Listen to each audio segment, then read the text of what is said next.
See? And then for mine, it specifies that it's right in the front of the keyword. Okay, so we know it works. How about? Alright. Oh, see, there you go. So that way your face is in the picture and my face is in the picture. If we raise it up, you'll get all of my face, maybe? Yeah, maybe? Like that, yeah? There. What? What the fuck? Oh, see? Yes, that's good. Let's See, just say that's a lot better. Yeah, that's perfect. That's a lot better. We'll keep it. Let's start this show.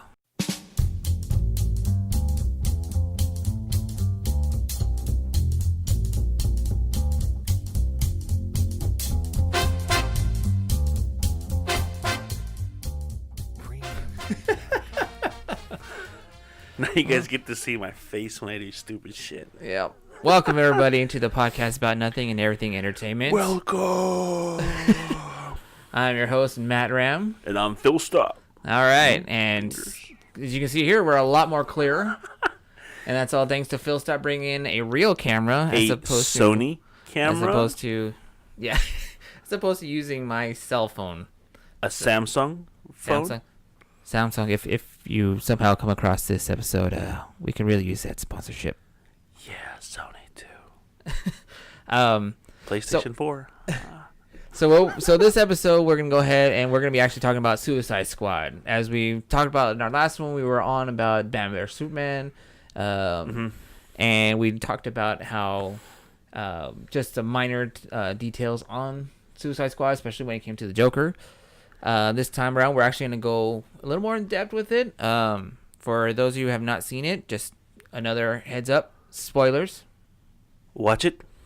Please do. The people at Warner Brothers will thank you. Yes. So Warner Brothers. if Warner Brothers, if you're listening to this here, we really appreciate that. DC Comics, we love you. God damn it. DC Comics, if you're somehow come across this, we would love a sponsorship. Margot Robbie. No, there'll be no Margot Robbie on this one. Sorry, I cannot vouch for that. Sorry. But this one here, from what we've seen when it initially came out, was last week. Mm-hmm. A lot of negativity from the movie critics. Rotten Tomatoes gave it a really low score. But Rotten Tomatoes has been hating on Warner Brothers movies, the DC movies, for a little while. They tanked Batman vs. Superman. But I'm going to go out and start out with saying that I liked it. I enjoyed it. I had a lot of fun with it. To me, it was a good movie. I'm on the same boat. I had a blast watching this. It was very entertaining.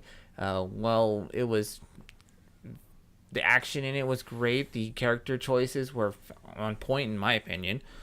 I think a lot of it came from the initial trailers hyping it up, and then people, I guess, critics, I don't know, had some type of expectation that didn't meet them, and they're just like, this movie sucks, and all these other type of bad reviews, it was just another action movie that has nothing to do with DC or something like that. I honestly did not even bother reading what the critics were saying, because I wanted to find out for myself before I go ahead and look at what the critics were saying, which we'll put them here, everywhere. All the critics, who are saying negative things about it, but the fan base, they loved it. As a comic book fan, I think the portrayal of the story and the characters was pretty spot on. Yeah, pretty on point. Yeah, no, I agree. I mean, this for this episode here, also let it be known that this is our opinion. This doesn't necessarily make it fact, or we are not speaking on behalf of the entire DC community, because there are some DC hardcore fans who didn't like the movie, at least from what I've seen come across on some YouTubers out there. Were like, it was okay, or it wasn't that great, or there was just straight people who agree with Rotten Tomatoes and all the other Metacritics out there. But for us, this is our opinion on it, and again, we think it was fantastic. I agree that the character choices and how they portrayed the characters that they played were pretty spot on. You look at like Diablo. No one really knew who that was, and even then, the story arc of where he came from matches perfectly within the comic book line, and how he doesn't want to use his abilities because he's ashamed of what he's done with it. You look at Killer Croc. Everything about him is exactly like the comics. This big brutish dude who just wants to be left alone. But will step up when needed. Honestly, I didn't look too much into Deadshot to know that he had a family on the side. Yep. And that everything that he cared about revolved around his daughter. Yep. Harley Quinn, yeah, we knew she was crazy, and I like the fact that they did a little bit of backstory for the people who don't know how she got crazy. Yeah. That she did work That she at was the Arkham Asylum. psychologist. She was Joker's therapist. Yeah. Which she wound up falling in love with, and then helped him break out, and so on and so forth. Read the comics. There's some similarities to. I don't remember. I don't know if you recall the Jack Nicholson Joker. Yes. And the young lady that was with him. Yes. Very close to being a Harley as well, and how he transformed her. Mm-hmm. He even scarred her in the original Batman movie. Yeah. And well, that's a funny thing to bring up in there because I've actually come across, if for those of you who do YouTube and look at some of this stuff here, a famous YouTuber, Matt Pat, who does game theory and now movie theory, he actually did a thing on the Joker, and this was brought up during the events of the DC comics regarding Rebirth, where it was let out that there's more than one Joker. There's actually 3 of them in multiple universes. They're separate Jokers, and then he broke it down to the movie equivalents to what they are, and the comic book line of where they came from. They're talking about the original Joker, which was like the very first issues of Batman, where he was just a stone cold killer. Yep. That was it. Nothing else about it. He was a gangster killer. That's Jack Nicholson. That was Jack Nicholson, exactly. And then the second iteration, because comics at that time, I say they grew up, it became a little too much for society, so they started toning it down. And then you got the crazy Joker who doesn't kill, but just robs banks and steals money. This Joker is the one that has like all the contraptions and stuff like that. It was when that specific Joker introduced the flower thing, the hand buzzer, and so on and so forth. You look at that one, and that one there is more or less like the TV show Joker. Yep. Where he was always doing some wacky, stupid things just to rob banks and steal money and whatnot. Then you got the Dark Knight series Joker, which was the one that was just as crazy, but not too much. But knew that Batman would never kill him because they need each other to thrive, to live. I believe even Heath Ledger's Joker even specified that he's like, I'm not trying to kill you. We are a single unit. And then they're trying. It turns out that this Joker that was portrayed in Suicide Squad is basically a reincarnation of the Jack Nicholson Joker, where he was just a stone cold killer. Okay. Nothing about what he done when he was being portrayed in Suicide Squad was crazy. Like the you didn't see the methodical planning that the Heath Ledger Joker had. No. It was just, I'm going to go out there and I'm going to take what I want. Right. Now, you look at the Joker in this one here, he was very methodical. He very knew well what he was doing. He knew this. And he was portrayed in one of the scenes at the strip club when we're going back to the back history of Harley Quinn, how she got captured, where he was meeting with another gangster at that club. The gangster said something inappropriate about Harley Quinn, and he took it offensively and just shot him right then and there. Yeah. Literally killed him in cold blood. Did not wince. That's exactly how Jack Nicholson's Joker was in the same way, just killing people. Mm-hmm. In that same fashion when he shot the who was that his original boss in the original Batman. Yeah. He just comes up, shows his face. He's like, oh my god, what happened to you? We can fix this. He's like, I've never been better. Pow, shoots him three times. Yeah. So that iteration is what we see in this modern day Joker portrayed by oh my god, this happened last time. I forgot his name. Jared Leto. Yeah. Which again, even the Joker in this Suicide Squad wasn't a main cast. He was just part of it because of Harley Quinn. Yeah, a backstory filler. Yeah, so it was nice to see that come through. And I called it from the beginning that this Joker was going to be that kind that is our modern day Joker. I think the biggest thing that set off some fans and some movie critics is the Joker.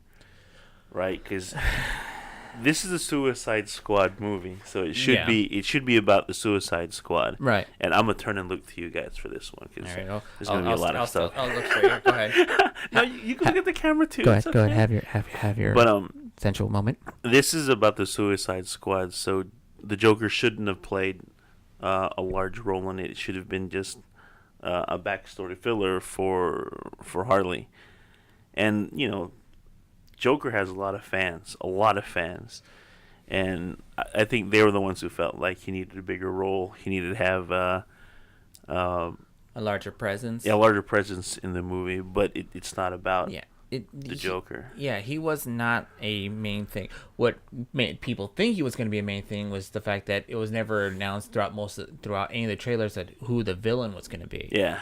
It was never announced there, but they showed the Joker in his crazy manner, and it was just assumed that he was going to be the villain in this, which wasn't even the case. He was shown roughly the 10-15 minutes of Harley's story when she got caught, to the point where it was near the end of the movie where he actually shows up again, well, twice, so to speak. I mean, when he tries to rescue her from that building, and then at the very end, again, spoilers on that end. I think from the comic standpoint, there's a couple things wrong. The Harley in Suicide Squad in the New 52s, she's already over Joker. Yes, that was. There would be no connection there. Yeah, but she's already moved on. This is but the movie is portraying the initial creation of the Suicide Squad, which at that time in the comic book line she was still with the Joker. No, not in the New 52. No, but from Suicide. I have the comics, bro. From Suicide Squad number 1, there was she's over Joker, so the connection with Joker isn't that strong. Okay, but I do feel the movie would probably rate it higher if Joker was the main villain. And then you see the controversy of Harley. Should I go back or is this my new place? Right. So you're saying that they should have followed that story arc. Yeah. Of Harley already being pretty much done with the Joker. And then this movie would be about the Joker trying to get her back, because I think you and I talked about it before. This is my plaything. I want it back. No one else can have her. Yeah. It would have been a good part there, but I do like more or less on 50-50 on the choice of villain, especially since Enchantress was actually part of Suicide Squad. But to make her the twist to bring her as the villain to get payback, if I'm not mistaken, on on humanity who trapped her in that little trinket. Yep. That was different. That was odd. I was expecting the Joker. That was actually the first time I've heard of Enchantress. And Really? yeah, I've never seen it before. But Okay. it, eh. It was weird. It was different. The backstories between all of them. I mean, even Enchantress wasn't even the actress who portrayed Enchantress, or at least in the comic book, not comic book, the movie itself is like it was basically a possession because we never really truly saw the true form of the Enchantress. It was just this black mist, and then all of a sudden, the scientist who discovered her by accident, is being controlled. Granted, the visual look to tell the difference between the two of them, where the Enchantress is all black and hair is all over the place, and he has the little crown and whatnot. And then when she flips back onto being normal, she's back to blonde hair and all this other stuff. So it was like one of those Dr. Jekyll, Mr. Hyde type of things. I do think that Cara Delevingne, or Sarah Delevingne, however you say it, was a good choice for that role. She was, a lot of hula hooping. as I see other people, call it when she's doing her little dance to make the do that big ass spell she was doing. Oh yeah. There's always the hip thing going on. You know what I mean? Check it out in the movies if you all would like that. And seeing how they all work, what really bothered me? Let me backtrack for a second here. At least another member of the Suicide Squad, Slipknot. Guy was introduced, didn't get how much of a backstory of how he got caught. He was just boom, there's your other guy, and then within 5 minutes, dead. Gone. Yeah. Dead. Yeah. What's funny too is how they say his meta power, because they're all supposed to be metahumans, right? Yes. He can climb anything, but he has a rope with his little grapple gun. So can Batman. I know, right? It's like I'm pretty sure there's probably more to it in that, but again, the movie didn't portray that much for him, and they offed him in less than 5 minutes into the actual action sequences that came after the fact. I do like what was the Captain Boomerang? Captain Boomerang, the Aussie. That portrayal was amazing. Holy crap! I think throughout the entire movie, countless times I've asked, at least spoke out loud in the movie theater, like, where the hell does he keep getting that beer can? Every time they show him, he's pulling out a beer can from somewhere. I'm like, where the fuck did you find that? He got shafted at the end. Everyone got fucking visitation rights, pimp out my jail cell, and he got nothing. He got shafted, bro. Spoilers, by the way. But yeah, he shafted. Well, he didn't make any demands. That was the thing. Well, he told her that he has a triple life sentence, and 10 years off of that, that's nothing. Yeah. Yeah, that's like, a drop of water in the ocean. Yeah, but the others asked specifically for things. That's Even Harley true. Quinn's That's true. An espresso machine. Yeah, and she asked for an espresso. And Killer Croc was like, BET. That was it. Yeah, BET. The others, I mean, he's the only one who didn't ask for anything in particular. True. That's true. Even Diablo, he couldn't ask for anything. I'll let you guys watch the movie to find out why. But yeah, at the end, he kind of did look like it sucked for Captain Boomerang. Yeah. But what are you gonna do? He'll be seen again when they need him, just like all the others. It's the way they made them all work together was beautiful. I think they flowed well. The chemistry between the dialogue, the conversations worked out very well. Even the what was this, the sergeant? I can't remember the sergeant's name. He was so low tier character for me. Which is funny stuff because he's one of the main ones in the actual comic book line too. Who runs the show? I can't remember any of that. And then there was what's her name from How to Get Away with Murder. What's her name? Katana or Amanda Waller? I think it's the black lady. Amanda Waller. Yeah, I think she played that character fucking so good. Dude, she's a dick. Yeah, that's what made it amazing. That's what made it amazing. That's exactly how that character was. She treated them like expendable things. You guys gotta watch the movie because she's priceless. She's no shit who you are. She even straight fucking like after talking all kinds of mad shit. She just no. I'm just speaking on just one specific scene that just shows the power that she had.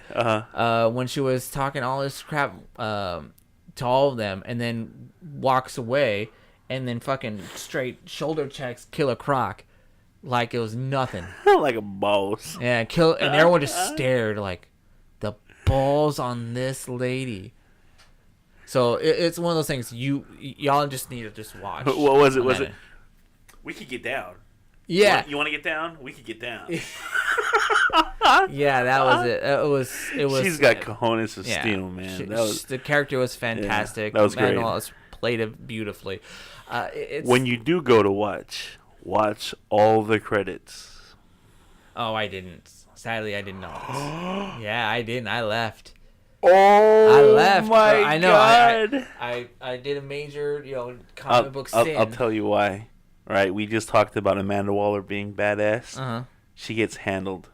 Ah. She gets handled in a conversation by a certain individual. Ooh. All right, so I'll have to find out. I'm pretty sure I'll find it on YouTube somewhere. It's been out at least. It's been like 3 weeks now. So no, 2 weeks.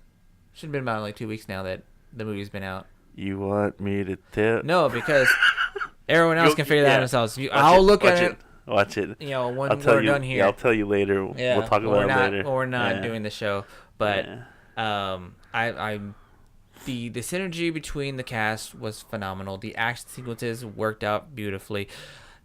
I like how they came together as a team, even at the end when Harley.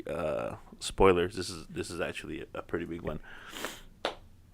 When Harley takes off, right, and they order Deadshot to shoot her, shoot that woman, and he's like, "I missed." Yep, it's like Deadshot is like if anyone knows Deadshot, it's even said this a lot in the movie that he never misses. Yeah, never. That was a one time. Even Katana's like, that was a good choice. Yeah. Another interesting character who was part of Suicide Squad but wasn't actually a villain per se. Oh, yeah, Katana. Yeah. She was just mainly the sergeant's bodyguard. Yeah, to protect him from them, which didn't really need it in the first place. So, but you never know. They don't go too much into her backstory either. I think it's only explained by the sergeant of where she came from. Yeah, very brief. The ability she has. Yeah. Why she only uses that sword and everything like that. Which I thought was kind of cool. Mm-hmm. That every person that's killed by that sword, their soul is trapped in there, and that she fights for her husband, who was killed by with that sword. That was what threw me for a loop too. I'm like, oh shit, I did not know that he was in there. It creates a very intimate relationship with the sword. Intimate. Yeah. So it was great to see how that all worked out. The personalities of all the characters fit well with when it came to coinciding with the comic book counterparts. I know a lot of this seems to be focused a lot on Harley Quinn because she was the most animated out of the cast. That's what a lot of people said too. Is it looked and it felt more like a Harley Deadshot movie than the Suicide Squad movie. Which, in retrospect, I mean, like, the other characters didn't really have much to fight for when you look at it compared to in the movie. I mean, like, aside from technically Diablo had something to prove, so to speak, that he wasn't just a cold-blooded murderer, but he's a gangster. He was a cholo, so yeah, it kind of is. Deadshot has a still has a family because Diablo apparently killed his own. Spoiler. So Deadshot's protecting his only person he cares about, which is his daughter. Mm-hmm. Then you got Harley Quinn, who, as crazy as she is deeply in love with the Joker. That's all she cares about. No matter what happens, what she's going through, if the Joker is around, she'll drop everything for him. Which you see in the movie, that she drops whatever the fuck she's doing and just goes running the Joker. Even though the Joker is, on more than one occasion in the history of their relationship, this is like going beyond just the movie. I'm talking about like the comics, the animations. He treats her like shit.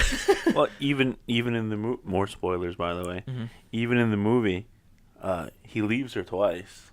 Mm-hmm. No, 3 times, if I remember right. 3 times. Yeah.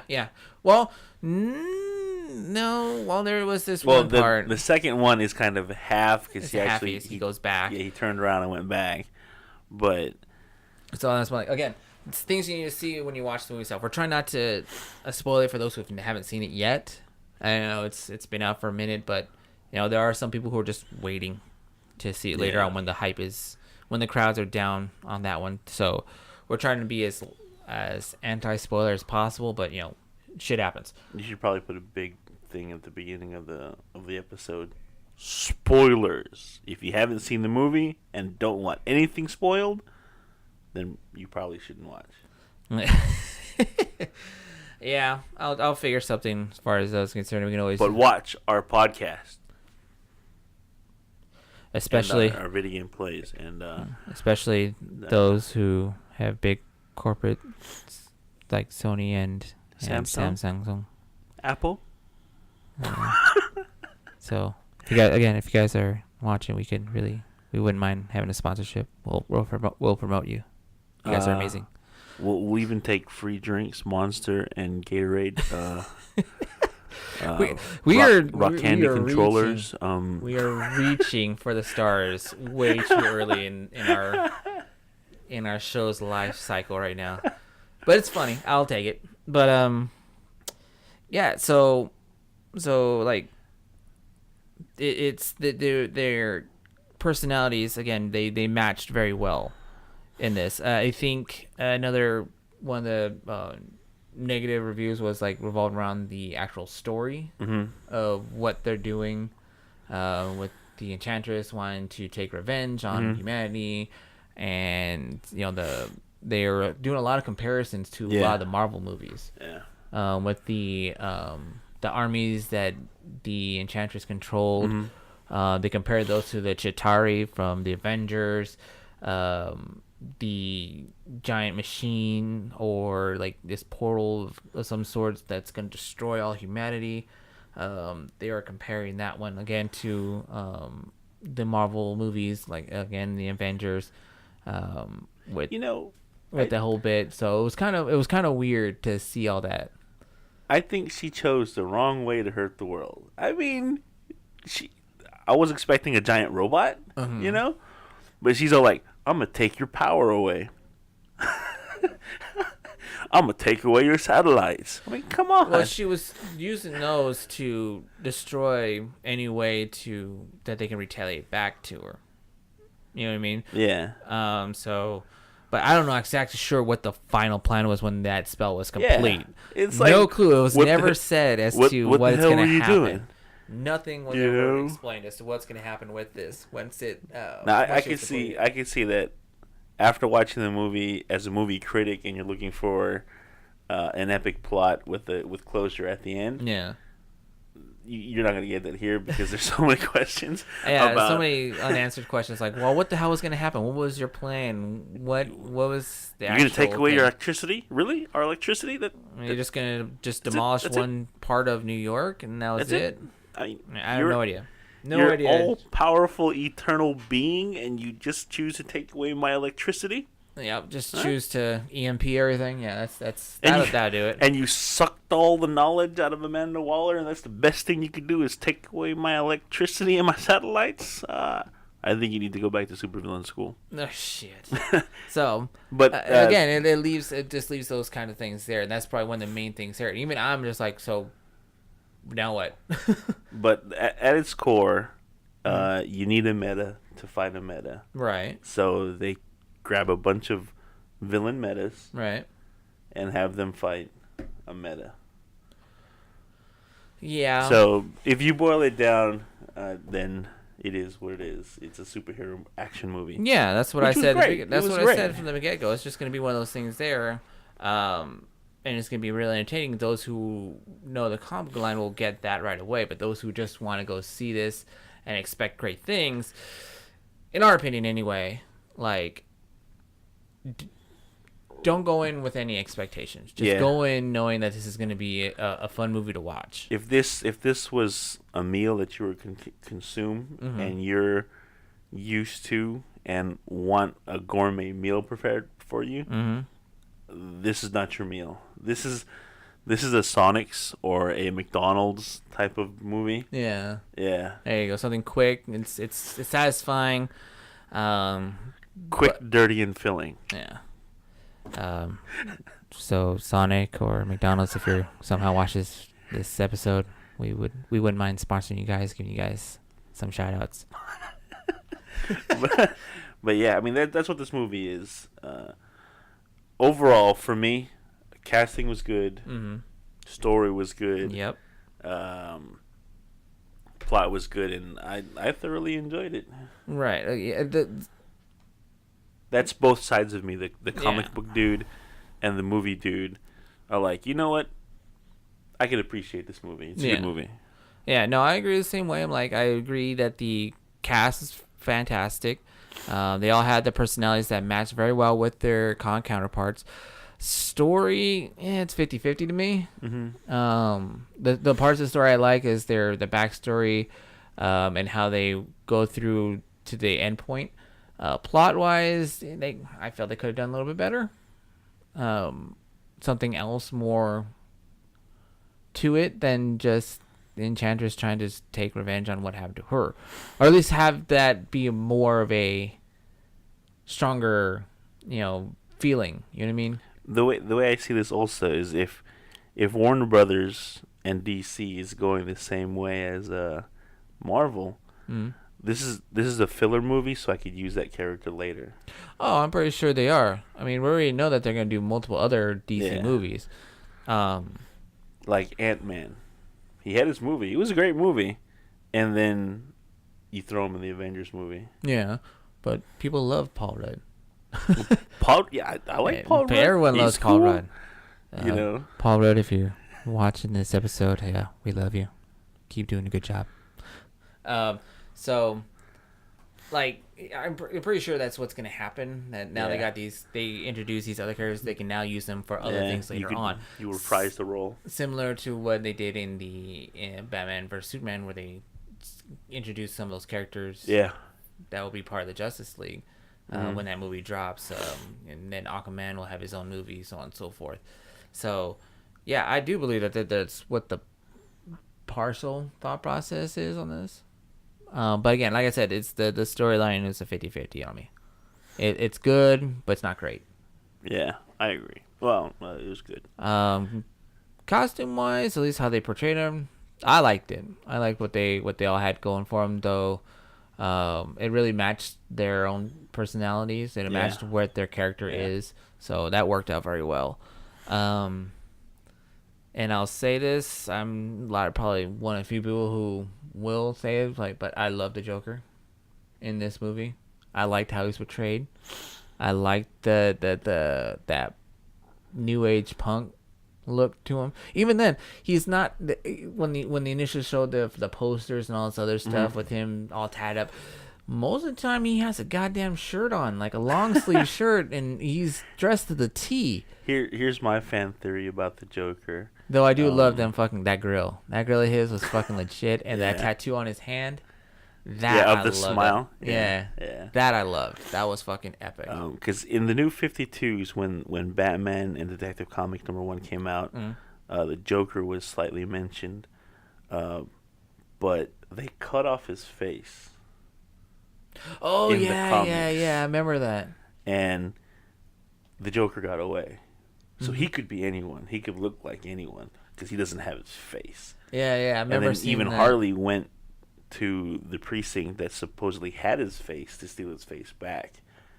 But so the real Joker is out there somewhere in DC land, Right. and I think this Joker is a poser Joker who wants to fill the void.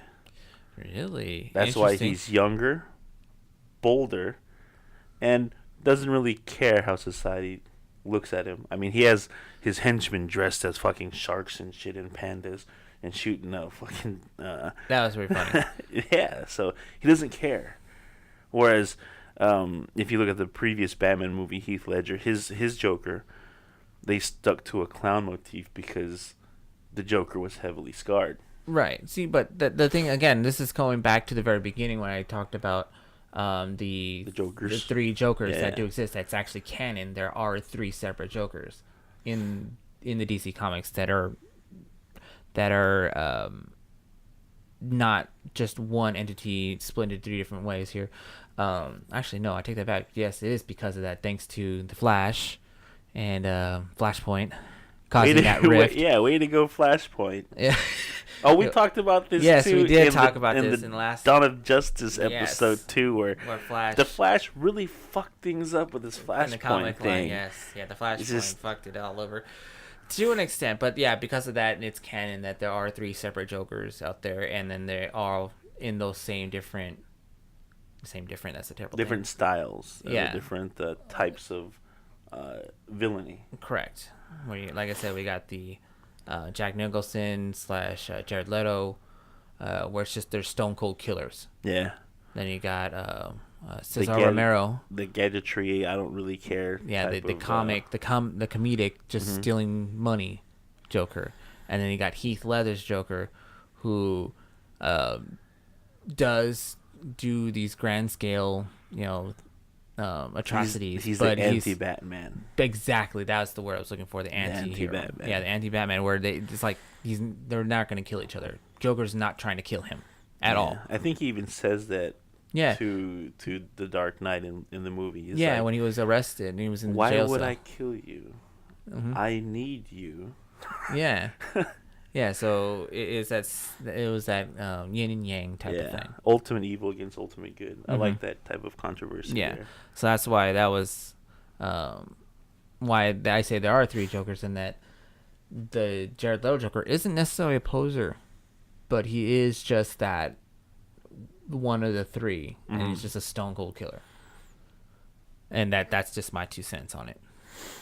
I think also one part of this movie that needs to be looked at is the soundtrack. The soundtrack's amazing. Yeah, you know what? That you want to know Holy some messed up crap. shit about that? That it got flack for the soundtrack because it's just trying to be like Guardians of the Galaxy by using old school tracks. But they're like trying to make that comparison. While Guardians of the Galaxy used it as part of a storyline to fit with the character, while the Suicide Squad was just trying to force it on you. I think the song they chose for Harley was a good one. "You Don't Own Me" by Grace is a very good song, and it fits the story of Harley. Yeah. She is her own character. She holds her own right in the DC universe. So you don't own me. You know, Yeah, she's one of the scarier ones in the purple comic line. Lamborghini from Rick Ross and Skrillex. Another good track. Well, yeah, because it was the Joker's car. It was a purple Exactly. Lamborghini, which in retrospect he did actually have the Joker mobile. That's a legitimate thing. Yep. I think he's the one who brought it back. Yes, Because because the previous Jokers in movies, didn't have a ride. they were just there, Yeah. or they're driven in a incognito fashion. Yeah, but the Joker mobile did exist in the TV series. Cesar Romero did have his Joker mobile. Yep. The comic books had the Joker mobile, so bringing it back now was fantastic. Yeah. I think I like how he called it the Joker Mobile because Batman had the Batmobile. So I'm the Joker, and this is my car. Yep, I'm gonna call it the Joker Mobile, it works. and my car is called the Filmmobile. No, it's not. It's not. That didn't work, Phil. I'm sorry. To wrap it up, I think it's a good movie. You should watch it. Definitely watch this movie. We gave it our seal of approval that it's fantastic. If you're a lover of the comic line, you're going to enjoy this. If you don't know anything about the DC Universe or any of these characters, aside from Harley Quinn, because apparently everyone knows that one, don't go in with too much expectation. Just go for the entertainment value that's going to come with it. And with that, man, I think we'll go ahead and call this an episode. Cool. Next episode? The next one? Oh, jeez. Oh. Rage Quitters, since Street Fighter put that out. That's right. Rage quitting and salty players. That's it. So we're going to be discussing that. We're going to go back to the gaming realm, to the online play of people who can't take a loss. So stay tuned a lot down. Of poo emojis. Yeah, expect a lot of cursing. So until then, we'll see you guys next time. This episode, no question of the day. I think this speaks for itself. Just go see the movie. Yeah, go see the movie. No poll either. It's going to be an appreciation episode. Yep. Enjoy the movie. Enjoy movies in general. It's a good way to spend time with friends, family. Yeah, so go to the movies. And we'll see you again next week. Fandango, you could reach me. Fandango, if you somehow watch this episode, we have no problems. We love watching movies. Promoting you. If we can get that sponsorship, that'd be great. Yeah. Bye, everybody.